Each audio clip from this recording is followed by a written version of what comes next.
Hello and welcome to Politics Today. I'm Farrukh Pitafi. Viewers, once again we are going to talk about Afghanistan situation because Afghanistan situation is still unfolding, and at this moment, despite so many indications, we still don't know which way the wind is going to blow. One aspect is very important. On one side, we know that because of Doha Agreement and because of all the utterances of Taliban spokespeople, we are going to expect and we are expecting some kind of moderate version of Taliban government in striking contrast to what was a government 25 years ago. But despite that, we haven't seen a government still, so we don't know what exactly will happen in coming days. And at this moment, it seems to be a split screen reality. On one side, there's talk of moderation. On the other side, we keep on hearing about some very aggressive steps, especially in the provincial capitals or cities elsewhere in the country.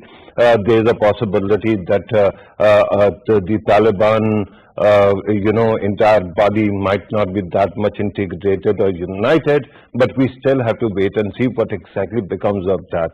On the other side, there's the reality of Afghan Taliban being the de facto power in Kabul. While this is true, and we keep on seeing the economic indicators actually going down, and there are predictions about the possibility of some kind of economic collapse. On the other side, the world community is busy talking about the ways to introduce some kind of humanitarian intervention. But here, it is important to remember that expecting that if a Taliban government is formed tomorrow, as it is being indicated, that we might at least see some structural or rudimentary structure of a government by tomorrow. If that happens, don't expect that immediately everybody in the world is going to acknowledge it or recognize it. But on the other side, there is the reality that the people of Afghanistan have suffered for past 40 years, and now once again the economic situation seems to be dire. So we are going to talk about all these aspects and try to reconcile all the different matters that might actually seem disparate realities. While I was talking about the rest of the situation, we also saw that while there is some difference between the fact on ground and what was being said earlier, or what is still being said in front of cameras, there is also an important aspect of noise, deliberate noise. For example, 2 days ago, we saw a very interesting claim. A clip started, going viral on the social media, showing a helicopter actually carrying or lifting a person, flying a person in the air, and it was claimed that it is Afghan Taliban who is hanging people with that helicopter. Later on, as details emerged, that person himself who was hanging from the plane was alive and himself a Talib and was trying to affix a flag, in which he failed. But when we started tracing the origin, the fact emerged that it was Indian media handles which were actually spreading the fake news. So we are going to talk about these aspects as well, the need for caveats, the need to focus on the reality, and we are going to talk about what is important and what is going to happen. In order to help us understand these issues at this moment, I have one guest who has joined me in the studio and one has joined me on Skype. We are expecting two more. The moment they come, I'm going to introduce them as well. But right now, in the studio with me is Brigadier Retired Rashid Wali Janjua Sahab, who is acting president of Islamabad Policy Research Institute, which is a premier think tank in Islamabad. Thank you very much, sir, for being part of the program. And then Tariq Farhadi, a senior regional analyst, an Afghan, has also very kindly joined us on Skype. Sir, Farhadi Saab, thank you very much, sir, for being part of the program. We are anticipating two more guests, one of whom is actually currently taking seat. Right. The third guest who has joined us is Michael Kugelman, who is Deputy Director and Senior Associate for South Asia with a very important institution in Washington, and he has very kindly joined us as well. Michael Kugelman, thank you very much, sir, for being part of the program. With your permission, gentlemen, I have to start with Farhadi Saab. Farhadi Saab, if you remember, initially when we were interacting, you were very optimistic. Last time when you appeared in this program, you were not very optimistic. You were pointing out that the economic situation is really going down.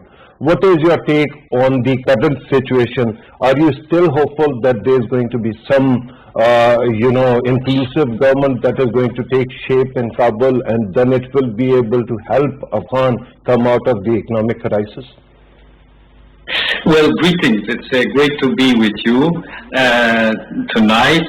I'm happy that the level of violence in Afghanistan has gone down considerably. 20 days ago, if we listened to the spokesman of the Ghani Ministry of Defense, every day they were killing 400 people, and the other side was saying that they are killing 300 people. So, right or wrong, the level of violence was very high, and anybody who died in Afghanistan left a widow, and left several children without a father forever. This is finished. Right now in Kabul there is peace. The airport negative scene is finished. The planes are gone. The Americans say that they missed evacuating another 100,000 people who were the real people they should have been evacuating. Among the evacuated, there are people who have jumped on planes who might never qualify to become a refugee in the West, and the next headache will be how to send them back to Afghanistan, unfortunately. And but Kabul right now is peaceful. The crisis right now is a crisis of governance and a crisis of poverty and economic crisis.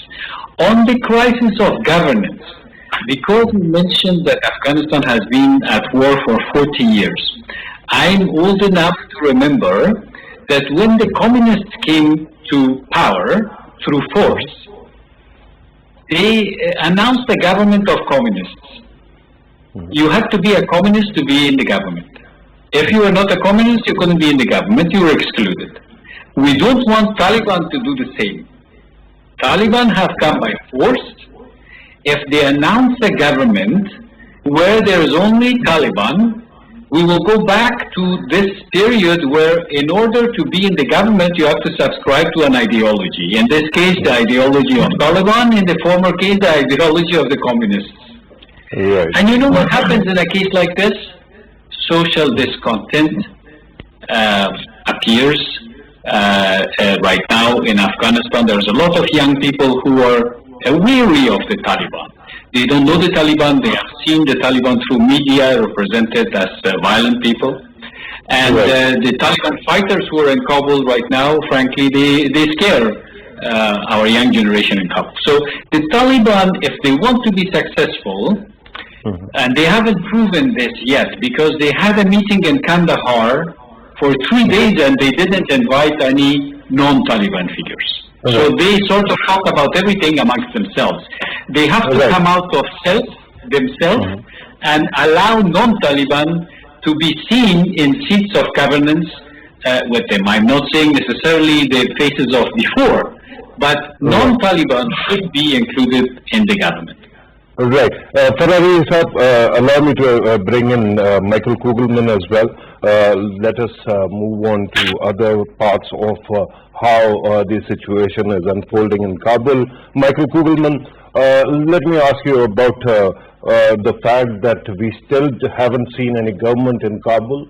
On the other side, while there is talk of possibility of formation of a government by tomorrow, we haven't seen any, sand shifting on ground. On the other side, we have also seen Panjshir region once again has become a conflict zone, and there is a battle going on there. Your take on the overall situation in Afghanistan right now? Right. Well, we've been hearing for a number of days that it's going to be very soon when the Taliban announces its new government, and I think that it really is just a matter of time. If you want to look at this with a glass half full approach, one could argue that the Taliban is trying to be very careful and deliberate as it thinks about how to establish this government, and that it's not waiting because it wants to do something nefarious. And I think it is on its way. I mean, there's already been a lot of media reportage indicating what things could look like. It seems like there's going to be a 12-member leadership council comprised of Taliban leaders, including, quite frankly, some of the really brutal ones. You've got a Haqqani network leader that's going to be occupying a top spot. There's also indications that women will be a part of the government, but they may not hold senior roles, which is unfortunate, but quite frankly not surprising. But still, it's unclear. I think we will find out soon enough. I do think that many countries, particularly in the West, will be watching very carefully to see what the government looks like and to see how inclusive it is, because that will give an initial indication as to how the Taliban intends to govern and how it intends to project itself to the world. Now, in terms of the resistance in the Panjshir, I don't think we should overstate the significance of that resistance. You're looking at, as I understand it, you're looking at a resistance force of several thousand fighters, which is not all that many. What we've seen over the last few months is that the Taliban had unfortunately done such a great job of removing or preemptively eliminating any possible opposition or resistance to the group. So what you have is the Panjshir is really all you got in terms of resistance. There's not much more to it. If they were to fight it out, I imagine the Taliban would eventually win militarily. I know there's hope to have some type of negotiation. There had been negotiations earlier that didn't work out. But I think that there's very little prospect that this resistance is going to go anywhere. Certainly, I don't think that the resistance could look to get the type of external backing that it was able to depend on the last time around when you had the Northern Alliance enjoy support of Iran and India and Russia and eventually the U.S. But I think that, Farrukh had talked about the governance crisis for the Taliban. If the Taliban struggles to deal with this severe economic crisis, if it struggles to rein in the problem of terrorism, which is only going to intensify given that you have its rival ISIS trying to prevent it from consolidating power. Right. We seem to have momentarily lost Michael Kugelman. We are going to connect and come back. But let me come to the studio. Brigadier Saab, you have been very patiently waiting for your turn. So far we have been talking about Taliban as an insurgency and the dominant power in Kabul, right? But now comes a phase to transform from an insurgency into a political force. And there seems to be some doubt about their capacity to transform into that. What is your take on it? Yes, I agree with you, because an insurgency is fought. An insurgency is a different kettle of fish altogether compared to running a functioning government. Yeah. There are challenges, and anybody who tries to downplay, I think it would not be very realistic. Okay. They're up against heavy odds. The first amongst them is the international recognition. First formation of government, then recognition. Yes, formation of they government. Haven't formed the government. So yeah, and they are into a conclave, reportedly, Abatullah Akhundzada, which is their... The conclave actually concluded on Monday, I think. The 3-day conclave. Yeah, but the process is still on, and they were into a consultative mode, and some of the names were bandied about, but nothing conclusive so far has come about. All right. So there are rumors that they might have a large cabinet, as far as 20 plus. Okay. They might include some ethnic Hazaras, Uzbeks and Tajiks as well, okay, and including some women. So that is a possibility, but you cannot say with certainty till the time they announce a cabinet. And unless they announce an inclusive, broad-based cabinet, which would be challenged with the governance issues, I think there will be a lot of problem because they need to moderate their, Stance. the way they stance, the way they govern. And that actually takes us back to the question about their ability to transform into a political force. At this moment, when you were fighting a war, you were united because everybody was after the same prize, that was Kabul. Not that you have taken over. The problem is whether they are going to be united or not. Haqqanis seem to be a very different kettle of fish, right? Very different element. Then they are, within their own hierarchy, there are three people who can be contenders for power. So do you think that there is a possibility that they might be able to transform as quickly as possible? You see, there are problems, but I don't, I don't believe that there are insuperable barriers to their forging a unanimity of views. I think on that score they are pretty comfortable. Right. Let me welcome our fourth guest who has just joined us, Barrister Muhammad Ali Saf, who is a senior analyst, a career politician also, but if I start introducing him, I think half of the program will go in that because he holds triple PhD as well. Thank you very much for joining me in the studio. Let me ask you the same question. So far we have seen that the Taliban were an insurgency. Now they are actually trying to become a political force. And when the US evacuation completed, we thought that immediately they are going to come up with a government. They haven't. Do you think there is a possibility that it might take them some time to become a political force? Well, Pitafi Sahab, my take on this is that the very reason that Taliban have so far been in negotiation and discussions with various political forces or groups or ethnic and religious factions in Afghanistan, which were in part of the former government of Ashraf Karzai. So the very fact that they are negotiating with them shows that they have now realized the fact that they are now facing a political challenge, and their attitude, their behavior is more political than when they entered Kabul for the first time in 1996. At that time they were merely a resistance, a guerrilla force. Now they have matured up over the last few years into a political party, I would say, not registered as such formally, but yes, they are they have a deeper political understanding. And one thing I would like to share with you is, insofar as Afghan psyche is concerned, myself being a Pashtun, we have this inherent democratic psychological attitude, especially when you are confronted in a challenging situation. And Taliban are in a challenging situation, and I don't see, yes, they will have difficulty in adjusting with people with whom they have ideological differences, like the former communists in Afghanistan, pro-Soviets, and those people who had run away from Afghanistan in 1992 and then they came back after 2001. There are those who, then there are ultra-nationalist Afghan forces who have a socialist or a liberal mind. So with those people they might have some kind of ideological issues with adjustment. However, insofar as I think the former Mujahideen commanders are concerned, like Gulbuddin Hikmatyar, Abdur Rasul Sayab, they are the most potent commanders at that time. Right. When you were comparing today's situation with 1996, it actually reminded me of a clip that Christine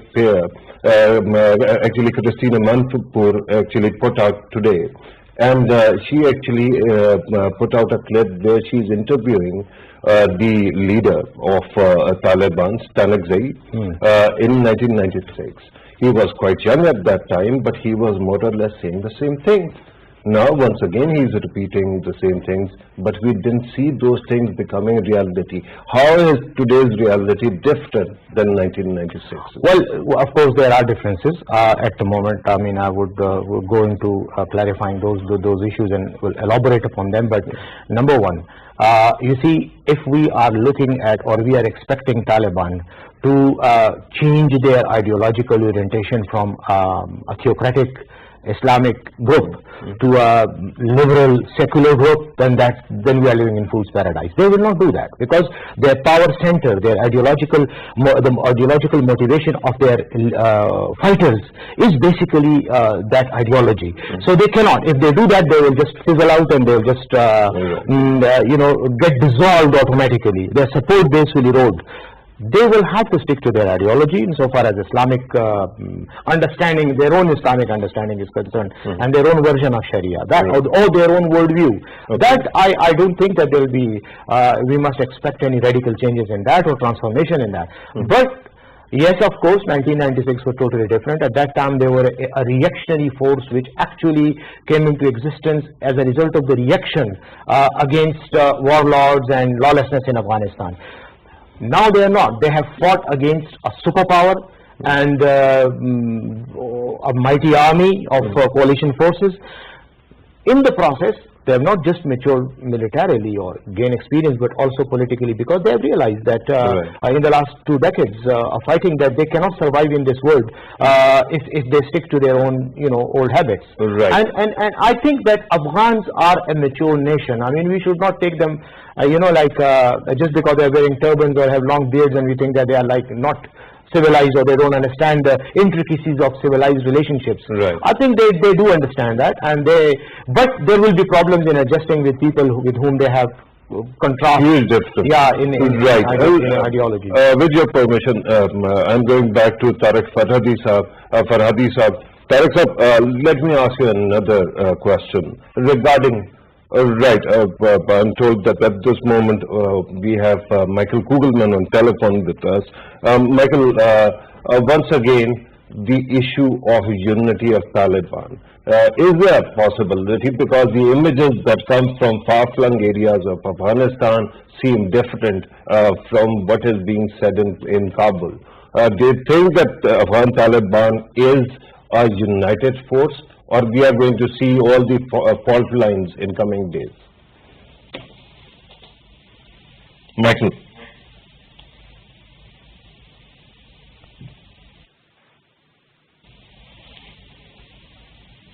Right, there seems to be some technical problem. We are going to come back to this, and I will request the producers to keep on informing me when there is a technical problem. Let me come back to Brigadier Saab. Brigadier Saab, unity among Taliban. As I said, so far they appear united. This unity is not one of their Achilles' heels, mind you, because they have just entered Kabul, and their field component is very well motivated. They have tasted victory, and they are in the ascendant. So in all these conditions point towards solidarity and a cohesiveness, which they have displayed so far. And mind you, there is a binding glue ideology which binds them together. They have a spiritual. I asked this because there is a very split screen reality. On one side, it is being said that children, women and children, girls will be allowed to go to school or workplaces. And then we hear from at least a few cities that girls above 6th grade have been asked to stay at home and not resume their studies. So there is always a possibility of certain hardliners within their ranks who want to actually implement their own agenda, and there might be a clash in coming days. Those hardliners would always be there. Okay. But we should understand that when a central edict is issued by the spiritual leadership, and now it's going to be temporal as well when they assume the political control, they will all obey. All field components of their governance, maybe the governors, and in some of the provinces they would need, I think, other ethnicities too. For example, in Panjshir Valley, maybe in Bamiyan.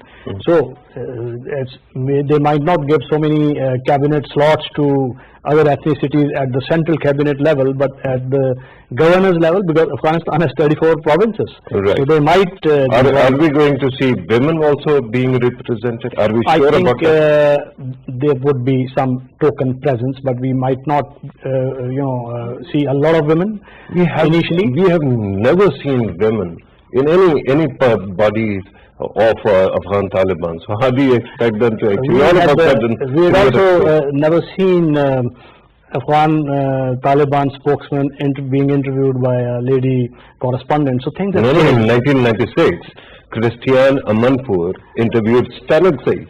But that was not a kind of an interview. Not Afghan woman, right? Not Afghan. I understand. So very quickly, you want to comment, sir?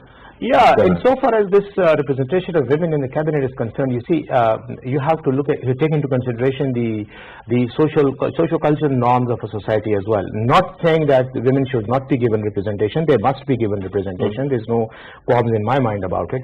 But even when the communists took over in the 1990s, in the early 90s.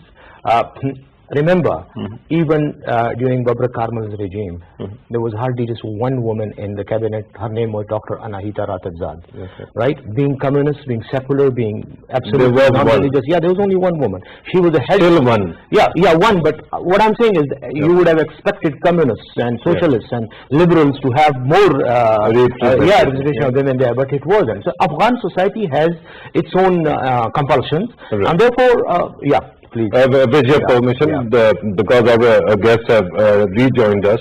So, Farrukh Farhadi Sahab, your take on unity among Afghan Taliban. It is an important question because we keep on seeing statements which contradict the physical reality, at least in some parts of Afghanistan. How do you reconcile the two?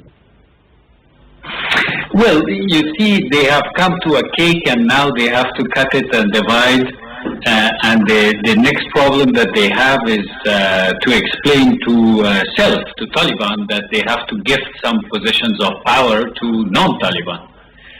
If they want to succeed, Taliban will not be able to govern Afghanistan in the long run if they have a Taliban-only government. That's impossible. Discontent will rise. General discontent will rise in Afghanistan. Just as I explained earlier that discontent rose about communists, which were sort of one group, and either you had to be a communist to be in the government, either you had no role. Here, either you have to be a Talib, and for us it's too late to be a Talib, for others as well inside Afghanistan. I understand that you are, stressing the need for inclusive government. But my question primarily was unity within Afghan Taliban's ranks. Because we see very, very clear shades. One is Haqqani group, right? The others, the regular Taliban also have three leaders. One is, of course, at the head, at the top of leadership. But then there's Mullah Yaqub and there's also Mullah Baradar. So we have to actually see how they are going to actually gel together. And whether the next government is going to be, by someone who actually rules Afghanistan by virtue of edicts, or they are going to be technocrats. Well, the fear here, what I see on the ground is that the Haqqanis have come to Kabul.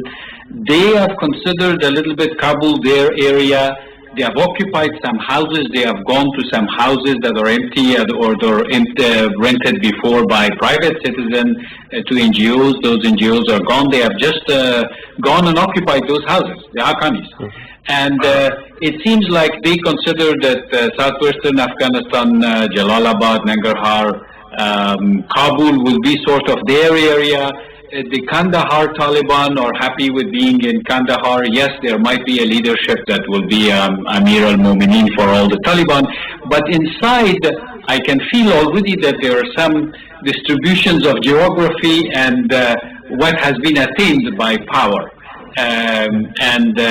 These accounts of Taliban going and occupying houses of private people who were previously rental houses by the Haqqani group, not by the Mullah Brother group, is that there are two styles actually of Taliban. They have gone, the Haqqani people have been more active in going and seeking to visit with leaders, Karzai, Abdullah, the Gailanis, and they have tried to take pictures with them. This is all the Haqqani group which has done this. The Mullah Brother is back in Kandahar. They gravitate around Kandahar. That's where they are comfortable. So let us see how the leadership takes shape. Our challenge is that we are trying to reach out to the Taliban to say it is smarter at this point that they have established non-violence in Afghanistan to now succeed the governance part. And for the governance part, there is a need to accept others.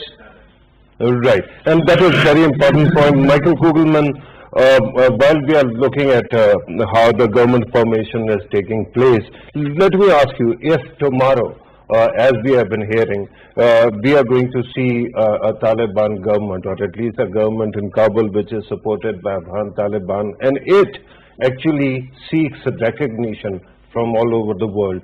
What are major steps that it will have to take to ensure that it is recognized by all over the world, or powers all over the world? If you can actually give me breakdown in numbers, number one, number two, number three. Well, I would identify three criteria that I think many countries, though not all, will be looking for. And I should state up front that some countries will have lower bars than others in terms of what they would be looking for the Taliban before being willing to accord recognition. But I think, first of all, thinking in terms of the U.S. and many other countries in the West, three things. One, to what extent is the government inclusive? To what extent do you have a fair number of women and non-Taliban leaders playing not only a role but a prominent role where they actually have power? And I don't think that those assurances will come out. Number two is counterterrorism. I think many countries will be looking for indications that the Taliban is intent on denying space to international terrorist groups on its soil. And three is the issue of well, I think I'd highlight those above all else. But the third one is human rights. But I think that that's just so unrealistic that we shouldn't look at it as something that the West in particular can look for. I imagine that some regional players, such as China, Russia, Pakistan, some of the Central Asian countries, I think for them what they would really be looking for is security assurances, counterterrorism assurance. All of the regional players, as you know, they have their own concerns about terrorism, right? Of course, for Pakistan, it's the TTP. For China, it's the ETIM. For Russia and a number of others, it is ISIS. And as we know, I think the Taliban will be more willing to give assurances on cracking down on ISIS than it would be some of these other groups. But I think that what it comes down to is if we're looking for the first set of countries that would be willing to recognize the Taliban, I think that they would just be looking for some assurances from the Taliban on the security front and on the counterterrorism front to ensure that there's enough stability for these countries to engage. And that, of course, opens up the possibility for financial assistance. And clearly, I mean, as you know, the Taliban really does care about recognition and legitimacy now, because it knows that if it gets a critical mass of countries to provide recognition and legitimacy, that will allow the international financial assistance to come in. And the Taliban is in a tough spot from the top because of the fact that the West has essentially taken $10 billion in Afghan foreign reserves off the table, so to speak. So that's why I think we'll look for the Taliban to do what it can to ensure that it gets some initial recognition from at least a few countries, presumably within the region. Okay. Few countries might actually take the plunge initially, and then everybody might join later. But let me, Brigadier sir, be very candid about this. It seems to me that there are two elements here, right? One is realpolitik, and the other is the image. Realpolitik is primarily about your land not being used against any third country. And the softer side is you don't become an image liability by being brutal to your own people, by not being inclusive, or perpetually being lost in civil war. Do you think at this moment these are the realities, and in the end it is terrorism which is going to define the fate of Afghan Taliban? I think there are three dimensions that will define that. One is the political, one is security, and one is the humanitarian angle. The political angle is what kind of government they establish, how inclusive that is, how broad-based, how well they govern. But how is that inclusive government going to affect powers like Washington or Kremlin, or for that matter China? Because that will placate them. That is one of their demands, that they have a broad-based and inclusive government. Yeah, but so, that is an image liability. So that will pander to their sensitivities that they have. And the second is the security angle. Security angle concerns, very rightly pointed out by Kugelman, the regional countries more. Because China, Pakistan, even Russia and the Central Asian states have their own concerns. And Pakistan has genuine concerns regarding TTP, BLA, nationalists operating from safe sanctuaries. There's a question of ISIS-K, and all those issues would be very seriously impact the relationships if they do not control. And they are somehow unable to control. I must thank you for bringing up TTP, right? Last time you were in this program, you said that once they take over, we are going to see some improvement. So, interestingly, when it comes to TTP, their media cell has actually released some numbers, alleged numbers, and I don't have any way to actually verify that. Where they say that they have accelerated their activities within Pakistan, and in the month of August, their operations, the number of their operations was higher than the rest of the months. So, Afghan Taliban have already taken over. Why hasn't it gone down? They have taken over, but they haven't established a government so far. And it's true that some TTP activity has picked up pace, but you must not discount the presence of some spoilers. Their legacy of those spoilers. For 20 long years, India has cultivated academia, media, and the security agencies. They have permeated every nook and cranny of Afghan establishment. It will take a little while for Taliban to get the handle on the things, and the taste of pudding would be in the eating. And this time around, the international community has no tolerance to give them a carte blanche for what they do or what they don't do with these elements who are Daesh, ISIS-K, PTP. I totally get your point about them not being in control, still not in control, but the areas where TTP is allegedly hiding are the areas where actually Afghan Taliban have their strongholds. So that was a concern. That's why I was asking. But allow me to go back to Barrister Saab. Barrister Saab, we are talking about a government which hasn't been made yet. You are a student of political science as well. We heard yesterday that it is neither going to be an emirate nor a republic, but there is going to be some very interesting kind of government structure. What are you hearing? What kind of structure is going to emerge? Yes, there definitely will be some problems in the in basically the designing of the government that for Afghanistan by Afghan Taliban at the moment, because they have their own emirate model, which I'm sure that they are fully aware of the fact that it would not work now at the, in their second phase of ruling over Afghanistan. The other issue is that they cannot go for an open democracy and a republic style democracy, because that would mean inclusive government in the sense that everybody will be able to participate and decide what kind of people. And they'll have to contest it. Like and also and they are not a political force, as I said. They are a militant organization at present, with of course an attempt or efforts to develop their political tentacles, but that will take time. But I think that this will be a question mark, and they may be coming up. That's why I think that the negotiations are going on and discussions are going on, and it's taking time. But I think insofar as the issue of recognition, whatever political dispensation they come up with, we will see.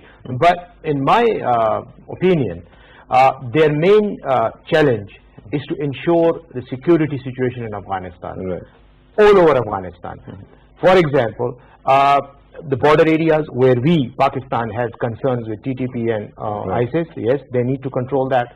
But also other parts of Afghanistan, like even Panjshir. Panjshir is a problem now. If this problem persists and it is not addressed through peaceful means or through military means, whatever, this may become a headache for them in the long run, because international stakeholders and local opponents will use this particular soil to keep them under stress.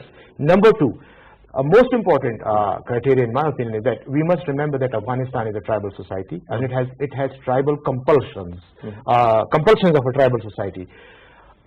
During the Soviet occupation as well, tribal areas and border areas outside, rather I would say rural areas, majority of them were not under the control of the Babrak Karmal or Dr. Najib's government at that time as well. There were mujahideen roaming around in those areas. During the US occupation of Afghanistan, probably the major cities, yes, but border areas and all those were in a way like a free-for-all kind of places, where of course Afghan government had its presence in the posts and all that. But the others, their opponents, Taliban and other militant groups were also freely operating. So in my opinion, as I said earlier, I believe that if Taliban can manage the security situation there, which they have actually in the past as well, and even during the US occupation of Afghanistan, they were able to assert control over activities in their areas of control. But so that will define their future, basically. Right, and that actually proves that realpolitik is at the crux of the matter. But let me ask you once again about the structure, because what we hear is that there is going to be a spiritual leader or Amir or whosoever it is. The Taliban's Amir is going to be that, but under him there will be a prime minister and then a shura, perhaps also a cabinet. Who is going to be prime minister? A Talib or someone who is a politician who understands statecraft? Well, Pitafi Sahab, the foremost issue is that election of what you call Ulasi Jarga or Masharano Jarga, as they call it, the National Assembly and the Senate.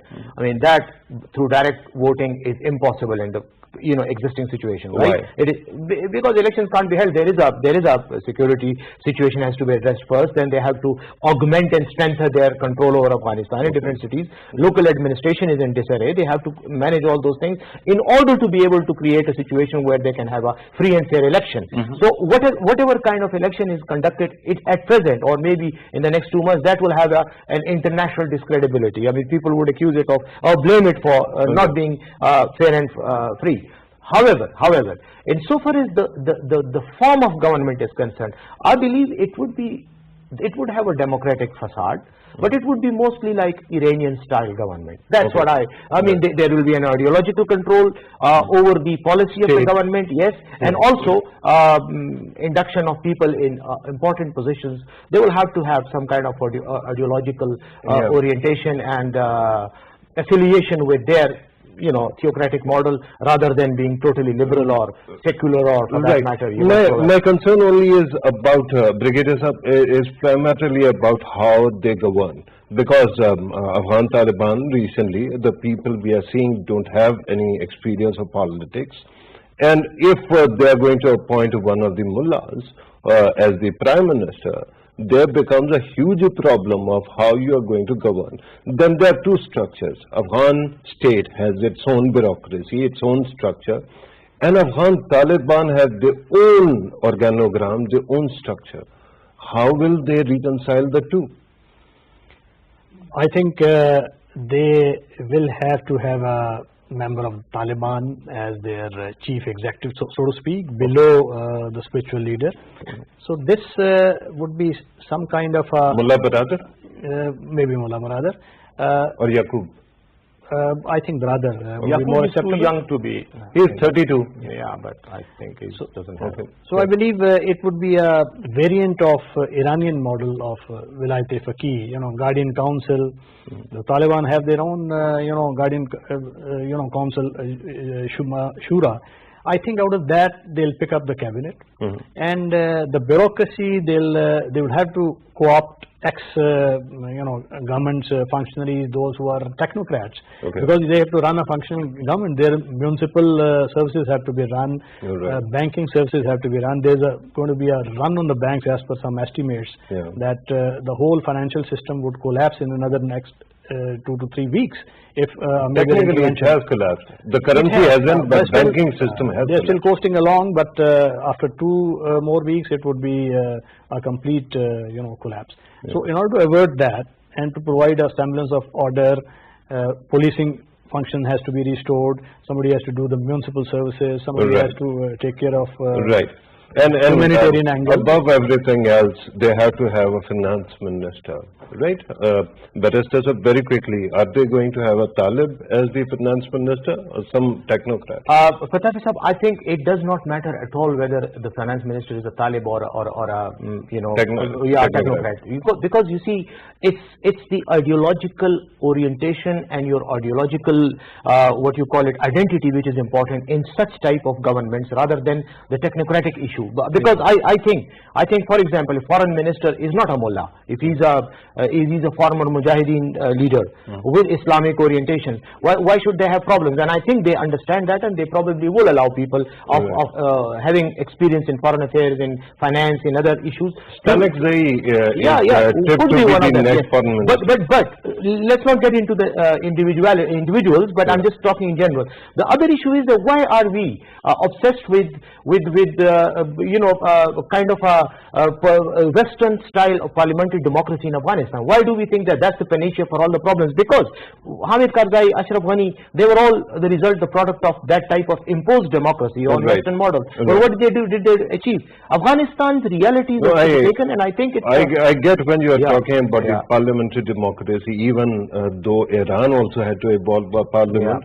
But regarding finance minister, ideology doesn't run economy. That was the concern that I had. So you have to have a technocrat who understand how economy I'm sure works. they would find somebody. And I'm told that we have to conclude the program here. Barrister Mohammad Ali Saif sir, thank you very much sir, for being part of the program. Brigadier retired Rashid Wali Janjua sir, thank you very much sir, for being part of the program as well. Michael Kugelman and Tariq Farhadi Sahiban actually joined us earlier. Let me thank them as well through the screen. Viewers, this was discussion on the subject. We still have to wait how things are going to shape up. Let us hope in coming days we see some productive and encouraging results. This was today's program. Thank you very much for watching. Take care.